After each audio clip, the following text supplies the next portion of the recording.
स्वार्थी बेटों ने चंद रुपयों के लिए अपने ही बाप को बेच डाला। उसका अंजाम बहुत बुरा हुआ। बेटा, खाना बन गया तो ला, जरा मुझे भी ला कर दे दो, बड़ी जोरों की भूख लगी है। खाने की सुगंध से नाक तर हुई जा रही है, अब अतरिया भी तर कर लूँ। दिनेश कुमार जी अरमान भरे लहजे में अपने बेटों से कहते हैं। तभी बेटा गुस्से में कहता है, हाँ बन गया है बुढ़े, लेकिन अभी तक किसी ने नहीं खाया। पहले सबको खाना दे दे, फिर मिलेगा तुझे। हर वक्त जीभ खाने को मांगती है बुढ़े की। यह सुनकर दिनेश कुमार जी चुप हो जाते हैं, क्योंकि उन्हें खाना सबके खाने के बाद ही दिया जाता था।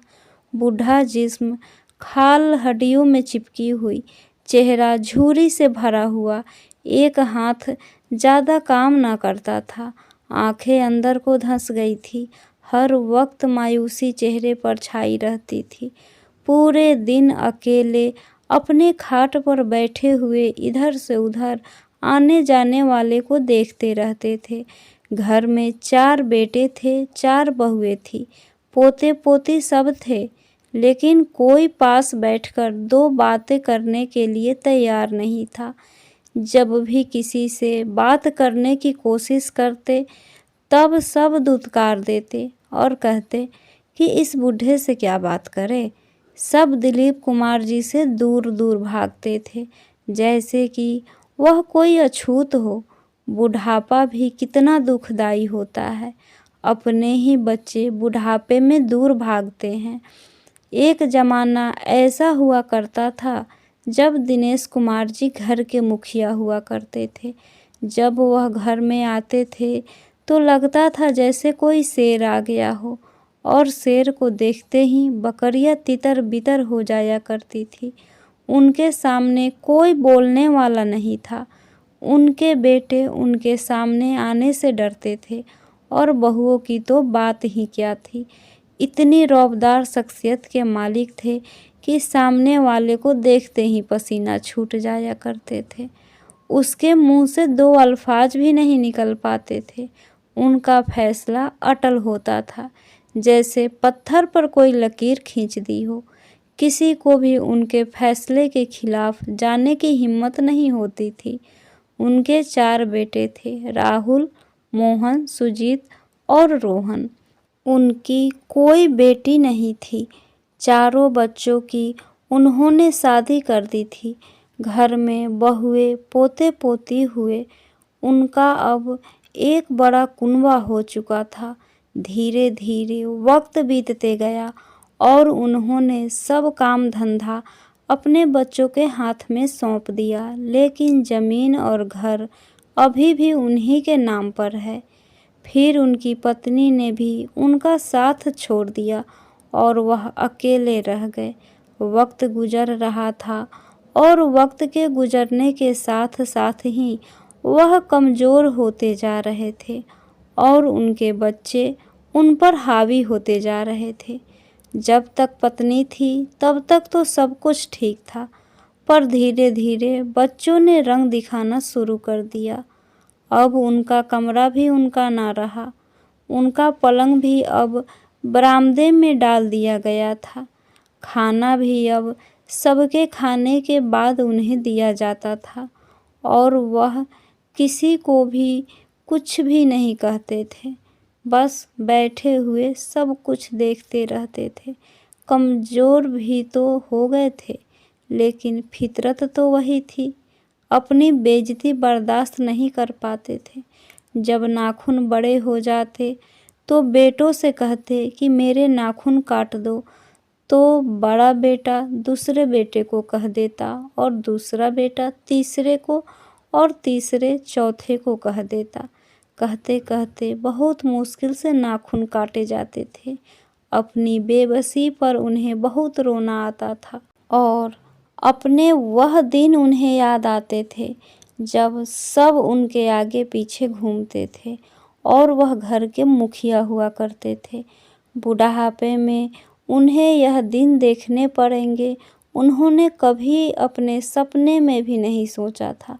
आज उन्हें बहुत तेज भूख लगी थी, तो उन्होंने बेटों से कहा, तो बेटे ने खाना देने से मना कर दिया कि सबके खाने के बाद मिलेगा। बुढ़ापे में ज़्यादा खाना नहीं खाया जाता, थोड़ा सा ही खाना खाया जाता और फिर भूख भी जल्दी लग जाती है। पेट की चिड़िया भूख की वजह से कुलबुला रही थी। खाना बनने की खुशबू घर में चारों ओर फैली हुई थी, जिसकी वजह से उन्हें और भी तेज भूख लग गई थी। भूख उनकी बर्दाश्त से बाहर हुई जा रही थी। खाना लगा, फिर सबने खाना खाया। जब सब खाकर उठ गए, तब एक थाली में दिनेश कुमार जी के लिए खाना आया। वह खाना दिनेश कुमार जी ने ऐसे खाया जैसे उन्होंने बरसों बाद खाना खाया हो। वे अपनी ज़िंदगी से अब तंग हो चुके थे। अपने मरने की अब दुआएं मांगते थे। बच्चों का ऐसा व्यवहार उन्हें हृदय में तीर की तरह चुभता था। उनका हृदय छलनी हो गया था। एक दिन उनके घर एक आदमी आता है। वह आदमी उनके बड़े बेटे राहुल से कहता है, मेरा नाम दीनानाथ है। मैंने सुना है कि आपके यहाँ एक बहुत अच्छी भैंस है जो बहुत ज़्यादा दूध देती है और आप उसे बेचना चाहते हैं। मैं उसे खरीदने के लिए आया हूँ। मेरा दूध का कारोबार है, मैं उसकी मुँह मांगी कीमत दूंगा। राहुल कहता है, हाँ, हमारे पास एक बहुत ही बढ़िया भैंस है, लेकिन हमें उस भैंस को बेचना नहीं है। आपने गलत सुना है कि हम अपनी भैंस बेचना चाहते हैं। मैं उसकी मुँह मांगी कीमत दूंगा। दीनानाथ कहने लगा। राहुल कहता है, आप समझ नहीं रहे हैं, मैंने क्या कहा। हमें अपनी भैंस नहीं बेचनी है। तभी उसकी नज़र अपने पिता पर पड़ती है। वह कहता है, भैंस तो हमें बेचनी नहीं है, लेकिन यह बुढ़ा बिके तो इसे खरीदोगे? दीनानाथ हैरान हो जाता है। वह राहुल के पिताजी को बड़े गौर से देखता है। एक मायूसी, उदास और झुर्रियों से भरे हुए चेहरे पर उसकी नज़र पड़ती है। वह 2 पल के लिए सोचता है और कहता है कि कितने में बेचोगे? राहुल हैरान हो जाता है। उसने तो ऐसे ही कह दिया था और वह तो उसके पिताजी को खरीदने के लिए तैयार हो गया। राहुल समझता है कि दीनानाथ मजाक कर रहा है। वह दीनानाथ से कहता है कि 20,000 में दे दूंगा, लोगे? अपनी जेब से 20,000 रुपया निकालकर राहुल के हाथ पर रख देता है और कहता है कि मैं खरीद लिया, आज से यह मेरे हुए। राहुल हैरान हो जाता है। उसके हाथ में 20,000 रुपये थे। वह कहता है कि तुम यहीं रुको, मैं अभी आता हूँ। यह कहकर राहुल भागा भागा अंदर जाता है और अपने तीनों भाइयों से मशवरा करता है। तीनों भाई भी पैसा देखकर लालच में आ जाते हैं और कहते हैं, ठीक है, वैसे भी क्या होना है इस बुढ़े का, बेच देते हैं। यह रकम तो हाथ आएगी और इस बुढ़े से पीछा भी छूट जाएगा। राहुल और उनके तीनों भाई बाहर आ जाते हैं और कहते हैं, ठीक है, हमें सौदा मंजूर है, तुम बुढ़े को ले जा सकते हो। दिनेश कुमार जी यह सारी बातें बैठकर सुन रहे थे। दिल पर छुरियां चल रही थी। उन्हें अपने कानों पर विश्वास नहीं हो रहा था कि उनके बच्चे उन्हें बेच भी सकते हैं। वह सोचते थे कि मेरे बेटे बेवकूफ़ हैं, लेकिन यह नहीं सोचा था कि मुझे पैसों के लालच में बेच भी सकते हैं। उन्होंने अपने बेटे को कुछ कहना सुनना मुनासिब न समझा और दीनानाथ को देखते रहें और पता नहीं उन्हें क्या हुआ, वह जाने के लिए तैयार हो जाते हैं। वह अंदर जाते हैं और अपनी एक पोटली लेकर आते हैं और दीनानाथ के साथ साथ चल देते हैं। वह सोचते हैं कि अपने बच्चों के साथ इतनी जिल्लत से रहने से तो बेहतर है कि उसके साथ चला जाऊं। क्या पता वहाँ जाकर ही मुझे मौत आ जाए। और क्या देखना बाकी रह गया था, उनके बच्चों ने उन्हें बेच दिया था। इससे बड़ी जिल्लत और क्या हो सकती थी। दीनानाथ उन्हें लेकर चल देता है और अपने गांव घर लेकर जाता है। दीनानाथ उनको एक कमरे में लेकर जाता है और कहता है, बाबा आज से यह आपका कमरा है। दीनानाथ अपनी बीवी और बच्चों को बुलाता है और कहता है कि देखो, यह मेरे बाबा हैं और यह आज से हमारे साथ ही रहेंगे, और खबरदार अगर किसी ने इनको परेशान करने की कोशिश की। दीनानाथ अपनी बीवी सरला से कहता है, सरला यह बाबा आज से हमारे साथ ही रहेंगे और देखना इन्हें किसी भी चीज़ की परेशानी न हो। सरला संस्कारी महिला थी, कहने लगी, जी ठीक है, जैसा आपने कहा ऐसा ही होगा। दीनानाथ दिनेश कुमार जी के लिए खाना लेकर आता है। बाबा खाना खा लीजिए, और उनको खिलाकर सुला देता है। अगली सुबह जब दिनेश कुमार जी जागते हैं तो बड़ा अच्छा महसूस होता है, जैसे उनमें नई जान आ गई हो। दीनानाथ बाबा के लिए नाश्ता लाता है। नाश्ता करने के बाद बाबा का बाल काटता है, फिर उन्हें अपने हाथों से नहलाता है। बाबा नहलाते हुए दीनानाथ को बहुत हैरानी से देखते हैं। बाबा अपने अतीत में जाते हैं, जहां बाबा अपने बेटे को हाथ न पहुंचने की वजह से अपनी कमर पर साबुन लगाने के लिए बोलते थे, तो उनके बेटे उन्हें धुतकार देते और कहते थे, इस बूढ़े ने तो जिंदगी हमारी खराब कर दी, कभी कुछ करने को बोलता है तो कभी कुछ, हमारे से तो मली न जाती अपनी कमर, इस बूढ़े की मल दो। फिर दिनेश कुमार जी ऐसे ही नहा लेते थे। यह सब याद करते करते उनकी आंखों में आंसू आ जाते हैं और प्यार भरी नज़रों से दीनानाथ को देखते रहते हैं। दीनानाथ उन्हें नहलाकर उनकी पोटली से कपड़े निकालता है, तो बाबा की पोटली से कुछ कागजात नीचे गिर जाते हैं। दीनानाथ उन्हें फिर से पोटली में रख देता है और बाबा को कपड़े पहनाता है, उनके नाखून काटता है। बाबा को पूरी तरह से तैयार करने के बाद दीनानाथ बाबा को डेंटिस्ट के पास ले जाता है, जो दांत बाबा के टूट चुके थे उन्हें बनवा देता है। फिर बाबा की आंखें टेस्ट कराता है, उनका चश्मा बनवाता है। बाबा दीनानाथ को यह सब करते हुए देखते रहते हैं, प्यार और अरमान भरी नज़रों से देखते थे। दीनानाथ के गांव में मेला लगा था। दीनानाथ बाबा को शाम के वक्त मेले में लेकर जाता है और उनके पसंद की बहुत सी चीज़ दिलवाता है और कहता है, बाबा यह मेला तुम्हारा है, तुम जिस चीज़ पर हाथ रखोगे वह तुम्हारा है। बाबा दीनानाथ को हैरानी से देखते रह जाते हैं और कहते हैं, बेटा मैं अभी इस उम्र में भला क्या लूँ, जो मुझे चाहिए था वो ले लिया। दीनानाथ कहता है, बाबा आपने कुछ भी तो नहीं लिया, बस एक घड़ी ली है।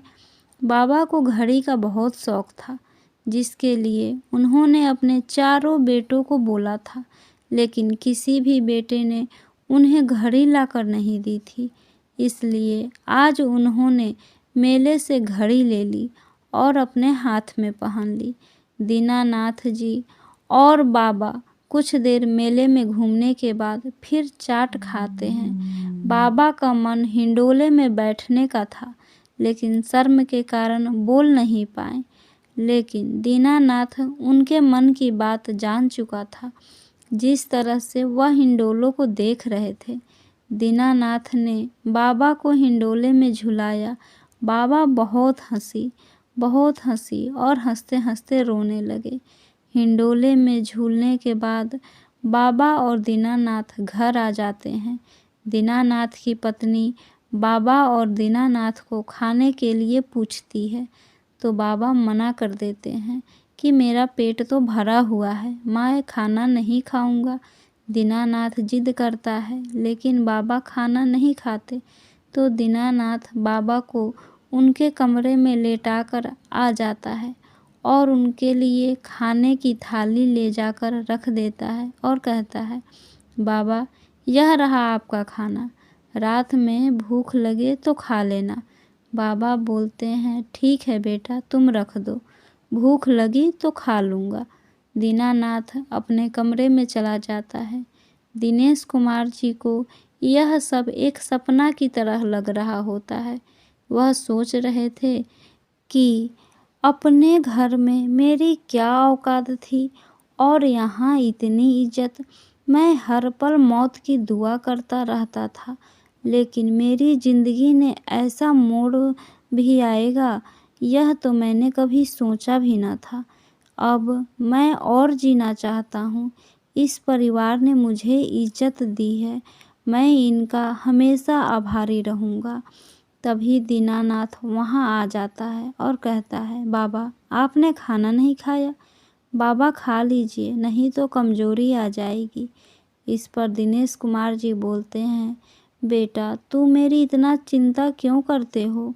मुझे भूख ही नहीं है, नहीं तो मैं खा लेता।